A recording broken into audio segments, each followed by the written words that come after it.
अस्सलामुअलैकुम दोस्तों और साथियों, उम्मीद है आप लोग खैरियत से होंगे। आज की इस वीडियो में हम बात करेंगे कि जो मैग्नीशियम इंतहाई अहम एलिमेंट है हमारी बॉडी का, एक मिनरल है हमारी बॉडी के लिए, तो उसकी कमी की अलामात क्या होती हैं और अगर वो अलामात आपके अंदर है तो आप आगे आपके पास या आपके डॉक्टर के पास क्या ऑप्शन होता है। क्योंकि मैग्नीशियम एक ऐसी चीज़ है जो हमारे जिस्म के तकरीबन तमाम किस्म के जो काम होते हैं उनके करने में इसका बहुत अहम किरदार होता है। और ख़ास तौर पे देखें, हमारे जिस्म में हम जो भी खाते हैं और उसके नतीजे में जो एनर्जी पैदा होती है, वो जो पूरा प्रोसेस होता है उसमें एक जगह पे जाके हमारे सेल्स में जब ये एनर्जी बननी होती है, तवानाई बननी होती है, वो एनर्जी जिसको इस्तेमाल करते हुए हम इस्तेमाल करके हम बहुत सारे काम करते हैं अपने, तो उसमें मैग्नीशियम का एक अहम किरदार होता है।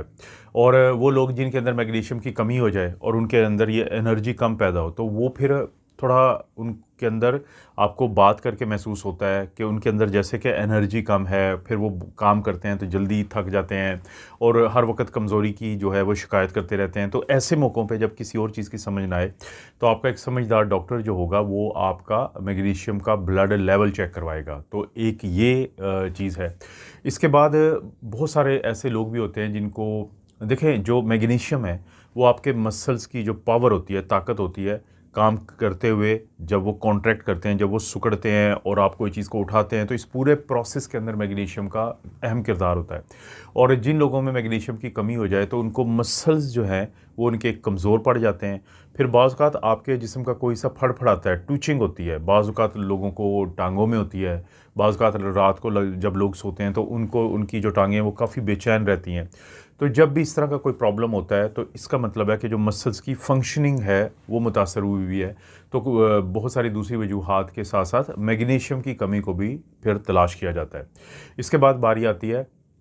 कि सिर्फ मसल्स की बात नहीं है यहाँ पे, बल्कि जो नर्व्स होती हैं, जो आसाब होते हैं, तो उनके जो काम करने का प्रोसेस है या उनका जो काम करना है, तो उसमें भी बहुत ज़्यादा अमल दखल होता है मैग्नीशियम का। और वो लोग जिनको मैग्नीशियम की कमी हो जाए तो उनको फिर आसाबी कमज़ोरी हो जाती है, उनको फिर चींटियाँ रेंगती हैं उनके हाथों और पाँव में, सुन्न रहना शुरू हो जाते हैं। तो ये भी एक ऐसी चीज़ है, अक्सर आपने देखा होगा हम विटामिन B1 की बात करते हैं, B12 की बात करते हैं, लेकिन उसके साथ साथ मैग्नीशियम की कमी के ऊपर तवज्जो देना भी ज़रूरी है कि कहीं ये वजह तो नहीं है जिसके ऊपर आमतौर पे कम लोग ध्यान देते हैं। उसके बाद देखें, जब हमारे अंदर मायूसी होती है तो ये भी हमारे हार्मोन हैं अंदर दिमाग के अंदर, ख़ास तौर पे जो फिर वहाँ से खून में आते हैं, कि जिनकी कमी होती है या बाज़ औक़ात लोगों को अगर उनकी डिस्टर्बेंस हो जाए हार्मोन की, तो उसकी वजह से हमें डिप्रेशन होती है, स्ट्रेस होता है, एंग्जाइटी होती है और बाज़ औक़ात लोगों को नींद नहीं आती, बेचैन तो वो रहते ही हैं। तो इस तरह की जो अलामात होती हैं वो भी इशारा करती हैं कि इसकी वजह जो है वो मैग्नीशियम की कमी हो सकती है। इसके बाद बारी आती है कि हमारी आंतें जो है, देखिए हमारे पूरे जिस्म के जो मसल्स हैं, चाहे वो पट्टे हो जो हमारे हाथ के हैं जिसको हम स्केलेटल मसल कहते हैं, या फिर स्मूथ मसल हों जैसे आंतों के हैं, बाकी जगहों के हैं, तो वो जो मसल्स हैं उनका काम करना भी काफ़ी मुतासर होता है मैग्नीशियम की कमी से। मसलन आपने कोई खाना खाया तो जब आपकी आंतों से गुजरता है तो आपकी आंतें मूवमेंट करती हैं, हरकत करती हैं उनको आगे पुश करने के लिए, धकेलने के लिए। इनको हम कहते हैं पेरिस्टाल्टिक मूवमेंट। और क्योंकि ये मसल्स होते हैं और आपके मसल्स बहुत हद तक असरअंदाज होते हैं अगर किसी को मैग्नीशियम की कमी हो, तो अगर आपको मैग्नीशियम की कमी है तो ये आंतों की जो मूवमेंट है ये कमज़ोर होती है। जब ये कमज़ोर होती है वो खाना फिर मुश्किल से आगे जाता है या स्लो जाता है, तो जिसके नतीजे में ना सिर्फ कब्ज़ पैदा होती है, कब्ज़ का मसला होता है, कॉन्स्टिपेशन होती है, बल्कि फिर ब्लोटिंग यानी गैस, पेट का अफारा, इस तरह के जो मसाइल हैं वो भी जन्म लेते हैं। तो एक ऐसे लोग जो मुसलसल या बहुत अरसे तक कब्ज़ का शिकार रहते हैं और कोई समझ नहीं आती, तो उनमें भी डॉक्टर जो है वो मैग्नीशियम का लेवल चेक करवाते हैं। इसके बाद हमारा जो ब्लड वेसल्स होती हैं, हमारी जो खून की नालियाँ होती हैं, उनकी फंक्शनिंग में मैग्नीशियम का बड़ा अहम किरदार है। आपने अक्सर देखा होगा कि ब्लड प्रेशर के जो मरीज़ होते हैं जब वो डॉक्टर के पास जाते हैं तो डॉक्टर अगर उनको कोई सप्लीमेंट देता है तो मेक श्योर करता है डॉक्टर कि उसके अंदर मैग्नीशियम हो, या फिर वो आपका मैग्नीशियम चेक करवाता है, क्योंकि आपकी जो खून की नालियों की सेहत है वो बहुत ज़्यादा मुतासर हो सकती है कि अगर किसी को मैग्नीशियम का मसला हो। और इसी तरह से फिर ना सिर्फ वो मुतासर होती है बल्कि फिर ब्लड प्रेशर का कंट्रोल जो है वो ख़राब हो जाता है। सिर्फ बात ब्लड प्रेशर की नहीं है, दिल जो है अगर देखा जाए उसके मसल्स जो हैं वो भी मसल्स हैं ज़ाहिर है, और इसी तरह से उसकी जो उसका धड़कना होता है तो वो बहुत ज़्यादा असरअंदाज होता है वो एरिया मैग्नीशियम की कमी या मैग्नीशियम के नॉर्मल होने से। जब लोगों का हार्ट रेट ज़्यादा होता है, जिसको हम टैकीकार्डिया कहते हैं, कि 90 या 100 बीट्स पर मिनट से ज़्यादा उनकी पल्स हो, तो ये इसे हम टैकीकार्डिया कहते हैं। तो अक्सर वो लोग जिनका दिल की रफ्तार ज़्यादा होती है, तो ये भी इस तरफ इशारा करती है कि हो सकता है कि ऐसे लोगों को जो मैग्नीशियम है उसकी कमी हो सकती है। एक चीज़ अक्सर देखी गई है कि जब हम मसलन पोटेशियम, एक चीज़ आप सुनते रहते हैं, इसके ऊपर हम सारी वीडियो बनाते हैं कि पोटेशियम की कमी से क्या क्या मसाइल होते हैं, लेकिन बाज़ का जब हम पोटेशियम को ठीक करने की कोशिश करते हैं तो वो ठीक नहीं हो रहा होता। पता ये चलता है कि जो इन ऐसे मरीज़ों में मैग्नीशियम क्योंकि कम है, तो जब तक आप मैग्नीशियम को ठीक नहीं करेंगे तो बाकी जो इलेक्ट्रोलाइट्स होते हैं वो ठीक नहीं होंगे। तो आप यहाँ से अंदाज़ा लगाएं कि मैग्नीशियम किस हद तक अहम है, कि उसकी कमी की अलामात में से एक वो अलामात भी हो सकती हैं जो है तो पोटेशियम की कमी की, लेकिन जब तक आप उसको ठीक नहीं करेंगे मैग्नीशियम को, तो पोटेशियम देते भी रहें तो वो ठीक नहीं होगा। तो और सबसे आखिर में अगर हम बात करें शुगर के मरीज़ों के लिए,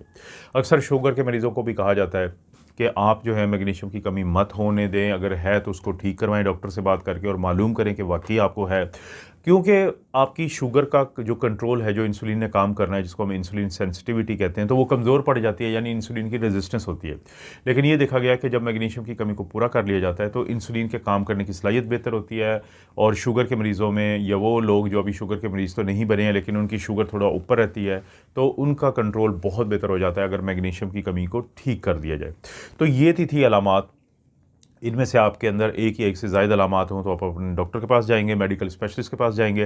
वो आपको जब असेस करेंगे तो उसके बाद वो एक सिंपल सा ब्लड का टेस्ट हम करवाते हैं, जिसको हम सीरम इलेक्ट्रोलाइट्स कहते हैं। अगर जो उसके अंदर सोडियम होता है, पोटेशियम होता है, कैल्शियम होता है, क्लोराइड होता है, लेकिन आप हमेशा ज़हन में रखें कि मैग्नीशियम भी लाजमी चेक होना चाहिए। मैग्नीशियम का नॉर्मल लेवल से अगर कम है तो इसका मतलब है कि डॉक्टर के पास अब दो ऑप्शन हैं। एक ऑप्शन आपके पास है, एक ऑप्शन डॉक्टर के पास है कि डॉक्टर आपको कोई दवाई दे, कोई सप्लीमेंट दे जिसके अंदर मैग्नीशियम हो। लेकिन आपके पास भी एक ऐसा ऑप्शन है कि आप खुराक के अंदर वो चीज़ें शामिल करें जो मैग्नीशियम से भरपूर होती हैं, और जब आप उनको इस्तेमाल करेंगे तो उससे आपके अंदर जो मैग्नीशियम है वो कम ही नहीं होगा, और चांसेस यही हैं कि इस तरह की अलामात आपके अंदर कम से कम पैदा होंगी, अगर होंगी भी तो जल्दी ठीक हो जाएंगी। ऐसी खुराक के अंदर क्या चीज़ें शामिल हैं उसमें है, जैसे कद्दू के बीज हैं, बादाम हैं, डार्क चॉकलेट है, पालक है, केले हैं, लीफ़ी ग्रीन वेजिटेबल्स बहुत मशहूर इसका एक ज़रिया है, दालें, लेग्यूम्स वगैरह हैं वो है। इसी तरह से मछली होती है, सामन मछली, सालमन भी पाकिस्तान में कहते हैं, फैटी फ़िश होती है, ये एक अहम ज़रिया। और दही है, सोए प्रोडक्ट्स है। तो ये तमाम वो चीज़ें हैं कि जिनका ज़्यादा इस्तेमाल या बाकायदगी से इस्तेमाल आपको मैग्नीशियम की कमी से बचाता है। और वो लोग जो मैग्नीशियम की कमी का शिकार हो जाएँ तो डॉक्टर ने अगरचे सप्लीमेंट भी दिए होते हैं, लेकिन आप भी खुराक में से कुछ शामिल करके इस कमी को जल्दी ठीक कर सकते हैं। तो ये दोस्तों है मैग्नीशियम की कमी की अलामात जिनके बारे में आपको पता होना चाहिए, यानी ख़ासतौर पर मैग्नीशियम की कमी की ये 9 सिम्टम्स हैं विच यू शुड नो। इस तरह की वीडियोस बनाता रहता हूँ। रिक्वेस्ट आपसे वही है जो हमेशा करता हूँ कि वीडियो को लाइक करें, अच्छा सा कमेंट करें, चैनल को नहीं किया सब्सक्राइब तो करके बेल नोटिफिकेशन दबाएं। कहीं पे शेयर के काबिल है, किसी भी सोशल मीडिया प्लेटफॉर्म पे ज़रूर शेयर करें। आप अपना और अपनी फैमिली का ख्याल रखें। अल्लाह ताला आपको और आपकी फैमिली को हर किस्म की बुराई, बीमारी और आजमाइश से महफूज रखें।